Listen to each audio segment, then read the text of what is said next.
Discussions in Depth Psychology is powered by Pacifica Graduate Institute. Your host is Bonnie Bright. Hello, everyone, and welcome to Discussions in Depth Psychology, which is powered by Pacifica Graduate Institute. My name is Bonnie Bright, and I'm your host, and I'm also an alum of Pacifica. And I'm here today with Chris Hedges, who is a Pulitzer Prize-winning journalist and the author of 12 books, including his newest, Wages of Rebellion. Hi, Chris. Thanks for being with me. Hi, Bonnie. Not at all. Well, it's great to have you, and I know that we are going to be talking about a number of topics today, but primarily it's really exciting that Pacifica is going to be having you speak at their 40th anniversary celebration, which is coming up in April of 2016. And I know that the topic of your talk there is going to be on your newest book, Wages of Rebellion. Let me just read your bio, Chris, so that everybody knows a little bit more about you, and then we'll go from there. Chris Hedges, whose column is published weekly on truthdig.com, has written 12 books, including the New York Times bestseller Days of Destruction, Days of Revolt, Death of the Liberal Class, Empire of Illusion, The End of Literacy and the Triumph of Spectacle, I Don't Believe in Atheists, and the best-selling American Fascists, The Christian Right and the War on America. His book, War is a Force That Gives Us Meaning, was a finalist for the National Book Critics Circle Award for Nonfiction. Hedges previously spent nearly 2 decades as a foreign correspondent in Central America, the Middle East, Africa, and the Balkans, and was part of the team of reporters at the New York Times, awarded a Pulitzer Prize in 2002 for the paper's coverage of global terrorism. Hedges is a senior fellow at the Nation Institute in New York City. He has taught at Columbia University, New York University, Princeton University, and the University of Toronto. He currently teaches prisoners at a maximum security prison in New Jersey. Maybe we can start off a little bit and just, actually let's back up a little bit and start with some background here. I have heard you described as being dark at times, and I wonder what's behind that, and if you just say a little bit about your approach to things as a journalist. Well, I was a war correspondent for 20 years, so I certainly saw the worst that human beings can do to each other, and I understand the very dark side of human nature. I spent much of my time in disintegrating societies, places like Yugoslavia, Gaza, El Salvador, the famine in the southern Sudan. So, yeah, I grasp human evil. And when you live in the kind of indolence and splendor of the industrialized world, you can often, if you're privileged, create barriers that I think give you a very false sense of, what evil is and how to confront it.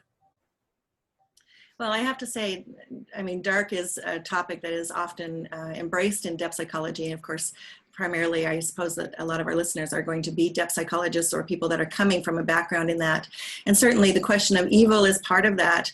But I also think that there are a lot of topics that are emerging in our culture and probably have existed in the history of our culture for a long time that are difficult for us to deal with. And I think that part of the problem with our culture is that we are not willing to embrace those. And so we have found and created so many different kinds of coping mechanisms that allow us to sort of disconnect from what the implications of what those are. And those can stem everything from, of course, climate and ecological issues, what we're doing to the planet, as well as governmental and political issues and just the way that we treat each other, social political issues.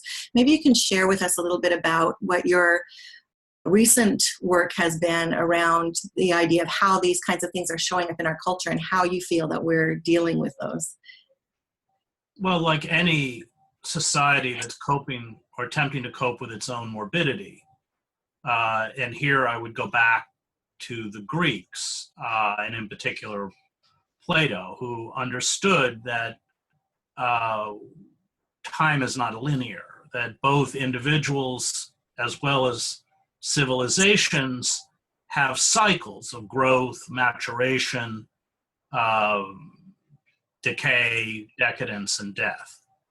And of course, that's why Plato is often accused, by people like Karl Popper, of being a fascist, because Plato saw time itself as always bringing with it decay, and so he created these very draconian mechanisms in the Republic in order to essentially slow as much as possible any kind of movement, to create a society that was completely static. But even then, of course, he knew that the inevitable was coming. He just hoped to prolong the ideal society.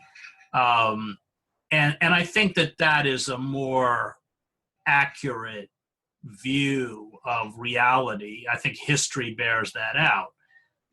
We who come out of the Hebraic and Christian concept of time as linear, as moving towards something, are kind of an anomaly that's not found in most cultures, and tribal cultures and Asian culture.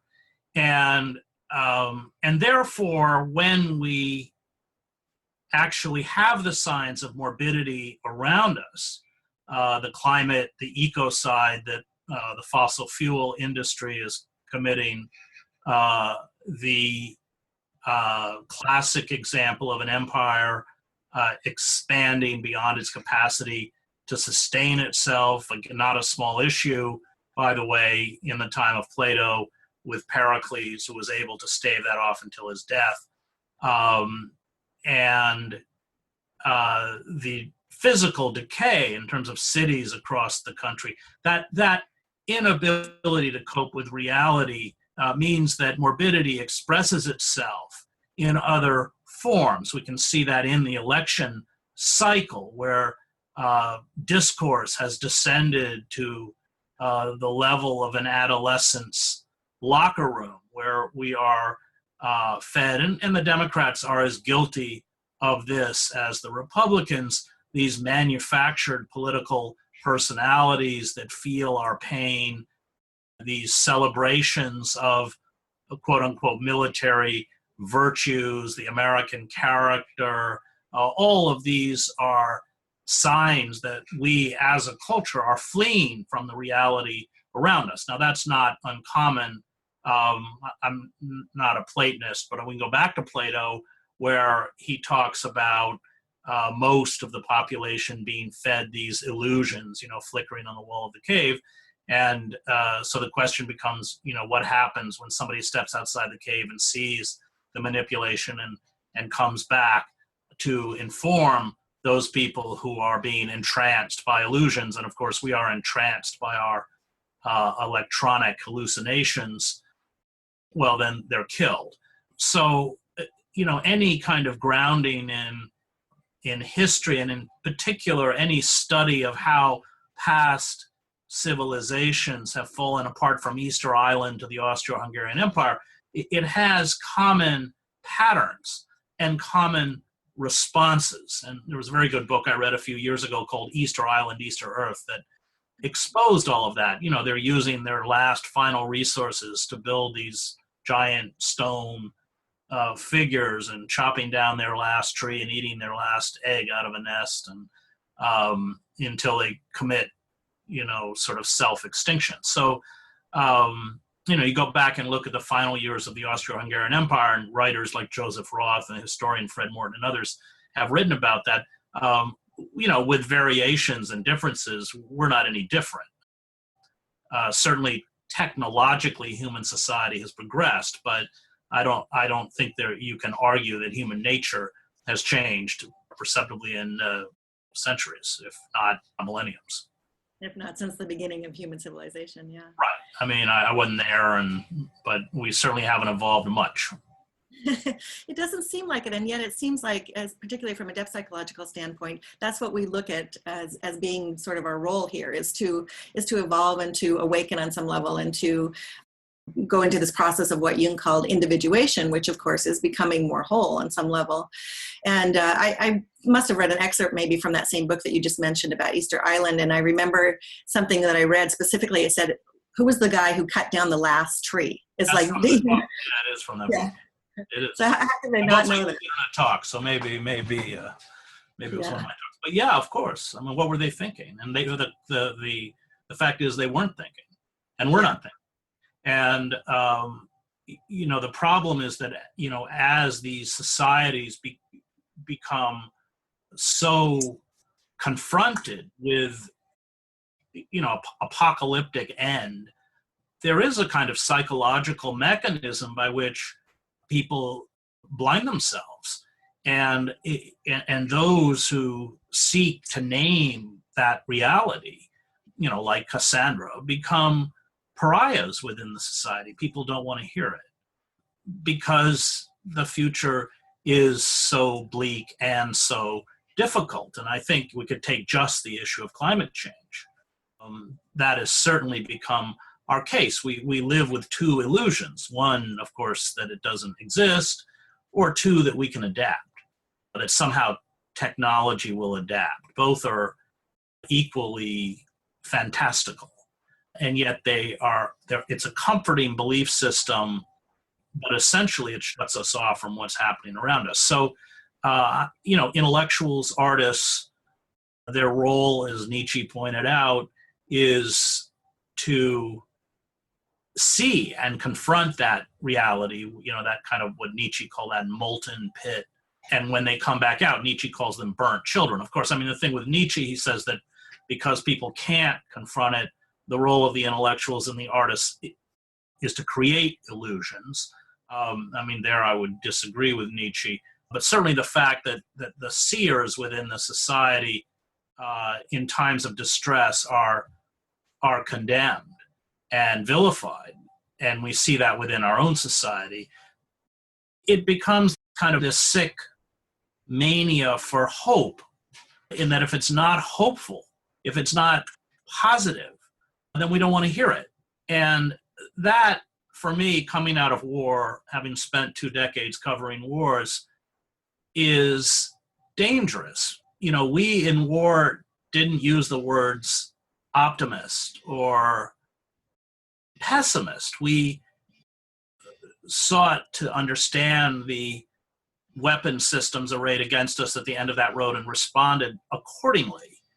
But people who had a very Pollyannish view of the world and somehow thought they were immune, and I knew young, particularly war correspondents, they always say, the kind of cliche is that those who get, of correspondents, those who get killed in war are the ones who are very naive and first arrive on the battlefield and think they're invulnerable, and then the ones, as I became, the older ones, who become kind of blasé about the danger because they think, oh, well, I've been through this in Algeria or El Salvador or something. It becomes too familiar.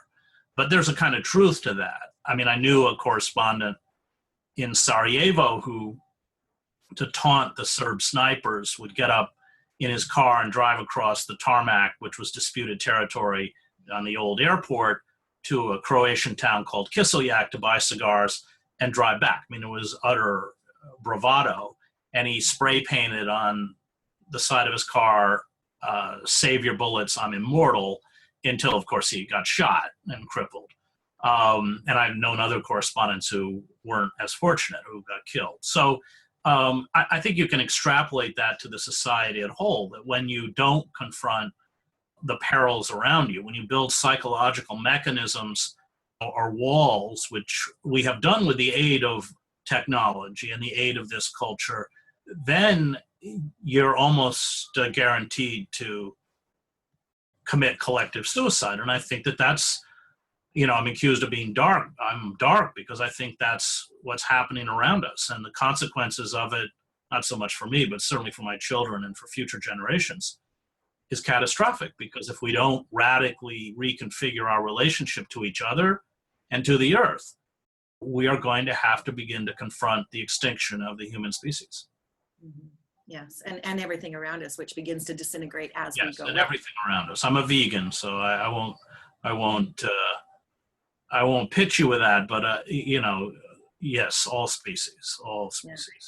I go to an ecological film festival every year that is really, really exciting for me, and I've seen a lot of movies that talk about all of these things. And actually, we have something sort of in common, because I did most of my doctoral research on what I call culture collapse disorder, which is essentially parlaying from the colony collapse disorder that we're seeing in honeybee colonies and looking at how that's actually happening on a larger scale. But I wonder, a lot of, I think, what we're experiencing is, as a collective, is trauma, because we, on some level, even if we don't admit it, but if we look at it from an unconscious standpoint, I think everybody is aware that we're in dire straits and that things are happening that should not be happening and that are not natural, and that, I mean, you might argue that states of decline and collapse are natural, but we are in one of those. And as we look at, we are cutting down the last trees. We are killing the rainforest. We are executing this. We may already be past the point of no return on the whole climate change issue, and people are going to suffer. And as we go through that, we are traumatized on many levels. Joanna Macy, whom you may know, is a Buddhist scholar and talks a lot about nature issues, has said that in some of her writings that we are aware that we are now, for the first time ever, maybe in danger of actually going extinct as a species, and that we are all carrying that with us on some level. So, of course, we turn to these coping mechanisms. I heard a lot of what you were saying. I related that to denial and the fact that, we just can't face it because we are traumatized. And when we're traumatized, parts of us split off and just kind of get frozen in these little places. And we turn to other things. We turn to addictions. We turn to drugs and alcohol and food and shopping. And I think it makes consumerism 10 times worse, even though that's part of the problem that we're facing. So if we're also, it's hedonism. I mean, you satiate these immediate desires. Although, as Proust said, the danger with this is that once you satiate a desire, it's just the starting point for new desires. But yes, I think that you see it in times of this, the films, with the wizards and the Hunger Games and all, and yet it's the truth no one will name. So I think you're right. I think there is a kind of subterranean understanding that the ground is shifting in incredibly dramatic ways, and yet naming that reality, like naming your own mortality, is so difficult. And the society has built mechanisms of indoctrination around consumerism and around entertainment to buttress this non-reality based belief system. So in this particular society, which had severed itself largely from print, where complex ideas are actually attainable, I would argue we're probably the most illusioned civilization in human history, that technology, rather than a boon or a mechanism by which we can be self-aware, has been used to essentially shut down the most basic understanding of who we are as individuals and who we are as a society. Yeah, I agree completely. And it kind of brings us back to that whole idea of those who are seeing, those who actually can see what's happening and are willing to allow that to sort of be with them and to engage with that. That's, I suppose maybe on some level, that's really the hope that we have for the future, is that some people will be willing to just go through that process of witnessing, because even if there's something that we can't, if we can't do anything about what the trajectory is that we're on, there needs to be a certain number of people who are able to engage with that. I'm wondering, though, about this whole idea. I think that America is built on this idea of rugged individualism. It's a term that was kind of introduced, a long time ago, for probably to describe our ancestors who were pioneers, who came across the country and had to face all of these terrible challenges with both nature and indigenous inhabitants that already had a home and were rising up against them, of course, in rebellion. But do you think that idea has carried through into our culture? It's something that I think about a lot, that the only way that we can define success typically in American culture is to be the individual and to be the one who's achieving and to be the one who's always getting better. Where now corporations are, basing all of their growth. It has to be growth process every single year. Of course, this is a huge part of the problem. What do you think about the way that that's showing up in our culture? Well, a better term for it might be Hannah Arendt's term of atomization, that with the destruction of, there's that famous book, Bowling Alone, that came out a few years ago, but there's a kind of truth to it, that all of those communal organizations, whether they were benign in terms of stamp clubs or bowling leagues or whatever, but that also translates into civic organizations, have been obliterated, and people have retreated into their kind of very narrow circles and cut themselves off from everyone around them, and from those organizations, as de Tocqueville made clear, made participatory democracy possible. And so it doesn't matter whether it's NASCAR or church services or historical societies, nobody shows up anymore. Or the people who show up are elderly or older because they haven't been as infected with this culture. And with this atomization comes this very dangerous cult of the self, which seeps into every aspect, including spirituality. I mean, I come out of the church, but the church itself has done this. So spirituality doesn't remain rooted in that biblical precept, which is about your neighbor. It's about how is it with my neighbor. It's about the stranger on the side of the road, but how is it with me? And that severs you from, I think, the fundamental call of religious or spiritual belief, which is justice. And justice not for us, but justice for the vulnerable. And all of this has empowered forces within the society, corporate forces, buttressed by the most pervasive security and surveillance apparatus in human history. And I covered the collapse of East Germany and the Stasi state. It has removed, especially on a local level, mechanisms that I think once protected us from arbitrary and capricious forms of power. And that has been both physically and ideologically. Yeah. Yes, I agree with you completely. I think that there is, this whole culture of the self, it's funny because we see this, it's prolific, it's pervasive everywhere. You see the rise of selfies. And I know part of that has to do with the fact that technology has made it possible for us to take the phone and reach up there and be able to take a selfie. But on the other hand, it's like, what's the movement behind that? What is driving that? And I think on some level, it's probably a search for context. It's a search for meaning. Like we're trying to put ourselves in context of what is it that we're doing here and what is happening around us, because we often take those kinds of pictures in various settings, and they're usually either with other people or in nature or in historical sites when we're traveling, those kinds of things. So, but this whole idea of community and the whole civic movement that you were talking about and how that's kind of disappearing, I think that takes us back to the whole tribal societies and how they have really largely disappeared and particularly are not valued as much in our culture today. And James Hillman, who is a Jungian psychologist and really one of the founding fathers of Pacifica Graduate Institute, he's kind of a pioneer of archetypal psychology. And I pulled this quote from him because I was thinking about the idea of tribal psychologies, which we might, I guess, refer to it as. And he says, soul making must be reimagined. We have to go back before Romanticism, back to medieval alchemy and Renaissance Neoplatonism, back to Plato, which is where you were going before, back to Egypt, and especially out of Western history to tribal animistic psychologies that are always mainly concerned not with individualities, but with the soul of things. So environmental concerns, deep ecology as it's now called, and propitiatory acts that keep the world on its course. Well, it's a question of a society that honored the sacred, as pre-modern, we'll call them, societies did, and a society where nothing has an intrinsic value, which is what a corporate capitalist society is. Everything has exclusively a monetary value, that including human beings, including the natural world, that you exploit until exhaustion or collapse.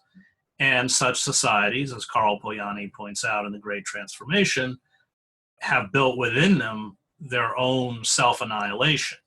Because, and Polanyi, although he's an economist, actually uses the word sacred, because they don't have the capacity to understand the sacred, and because they've lost the capacity for reverence for the sacred. They don't even have the vocabulary, I think, to grasp what the sacred is. Then they destroy the very life forces that sustain the earth and sustain human community. And I think that that's correct. I think that, Freud's understanding that at certain moments in human history, thanatos, or the death instinct, is ascendant, as it is with individuals, propels societies, and even offers a kind of seductive appeal towards self-obliteration. And I think that we live in a thanatos moment. Yes.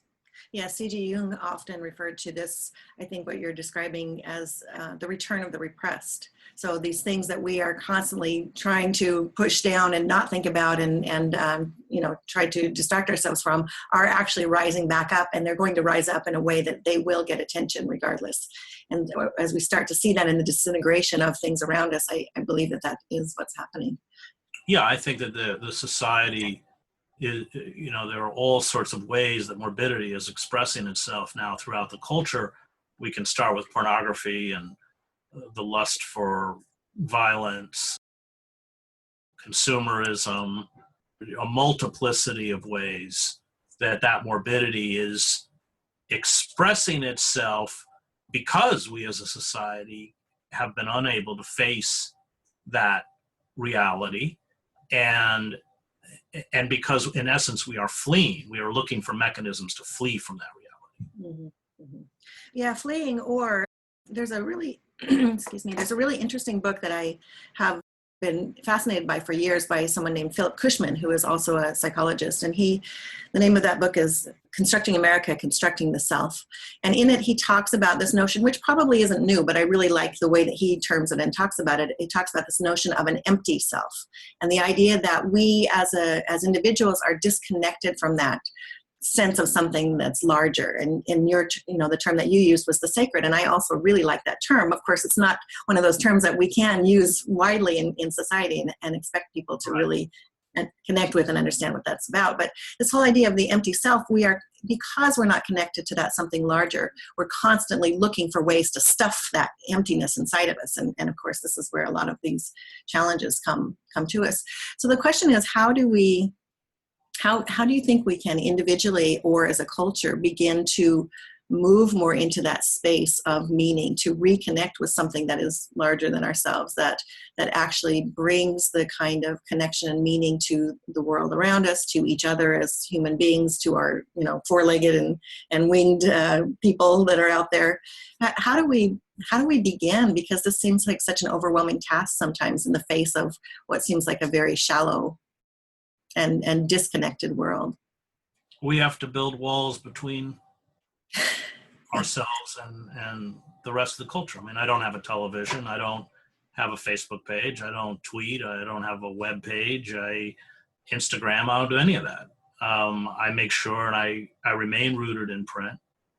I think the severance from the natural world has been frightening. I grew up in the country. I spend 5 weeks every summer in the White Mountains and have since I was 7 years old, and have raised my kids all summer long in those mountains, again, severed from the internet, severed from television. I think that these intrusions are actually ones that have fed the decay, the desensitivity, the numbness, even the idiocy of the wider culture, and they're so pervasive. I mean, even though I don't have a television, I spend enough time in hotels and airports. I don't turn the hotel TV on in my room, but there's always one blaring down in the restaurant. I mean, I know who Kim Kardashian is. I don't want to know who she is. I'm not. I mean, I'd be deeply conversant in popular culture, but I can't shut it out. Mm-hmm. Yeah, it's impossible to disconnect on every level. But I wonder if there's something more, and I think it's really important what you're saying. I do believe that if we constantly are distracting ourselves as a coping mechanism and have that, blasting to prevent us from maybe thinking about the worst things that there are to think about. And I'm wondering if there's also an element of it, which you alluded to, and that is that seeking out nature, really being able to spend time in nature and whether you're consciously trying to connect with something or not, I don't think that's the point. I think the point is that that we are nature, and once we're in it, we sort of are re-adopted back into that natural way of being that we have been so sorely missing. Well, we understand our significance in the universe. I mean, when you are on top of a 4,000-foot mountain in the White Mountains watching the Perseus meteor shower, you begin to grasp that you not only are not the center of the universe, but you are in the sort of span of time, you are an ephemeron. And that's very healthy.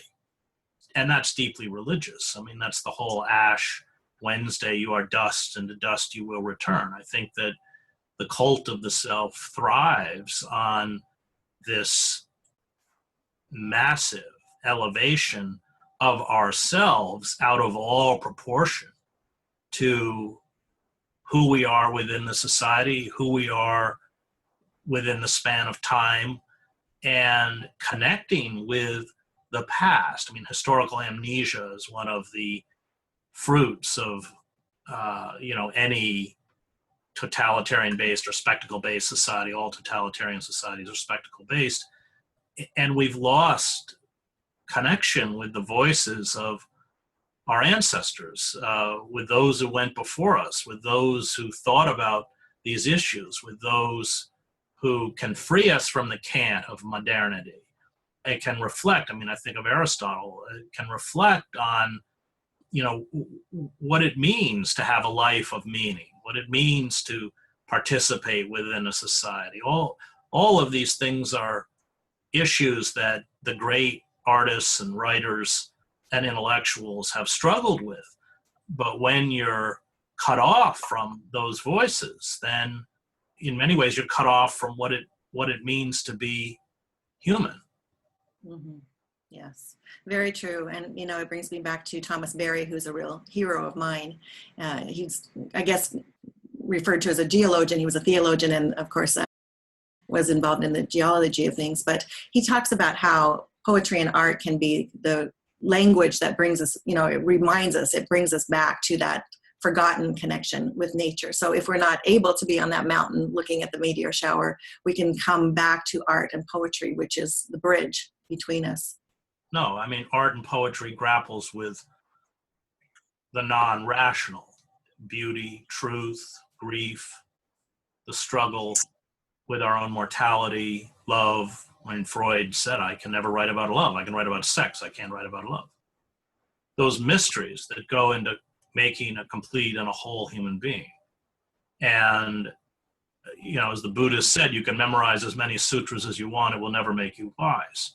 If you're not in touch with those non-rational forces, then you are stunted and you end up, in essence, with this monomaniacal vision of the technocrat who has reduced all of reality, this narrow specificity, but yet on all of the larger, and I would argue even important issues of life is moronic. And those are the people who are celebrated within the society, like Bill Gates. Hope he's not funding your conference. Hopefully not. Well, Chris, it's been so interesting to talk to you today. I really appreciate you spending the time with us, and I look very much forward to seeing your talk at the 40th anniversary celebration for Pacifica in April. And I thank you again for being with me. Thank you, Bonnie.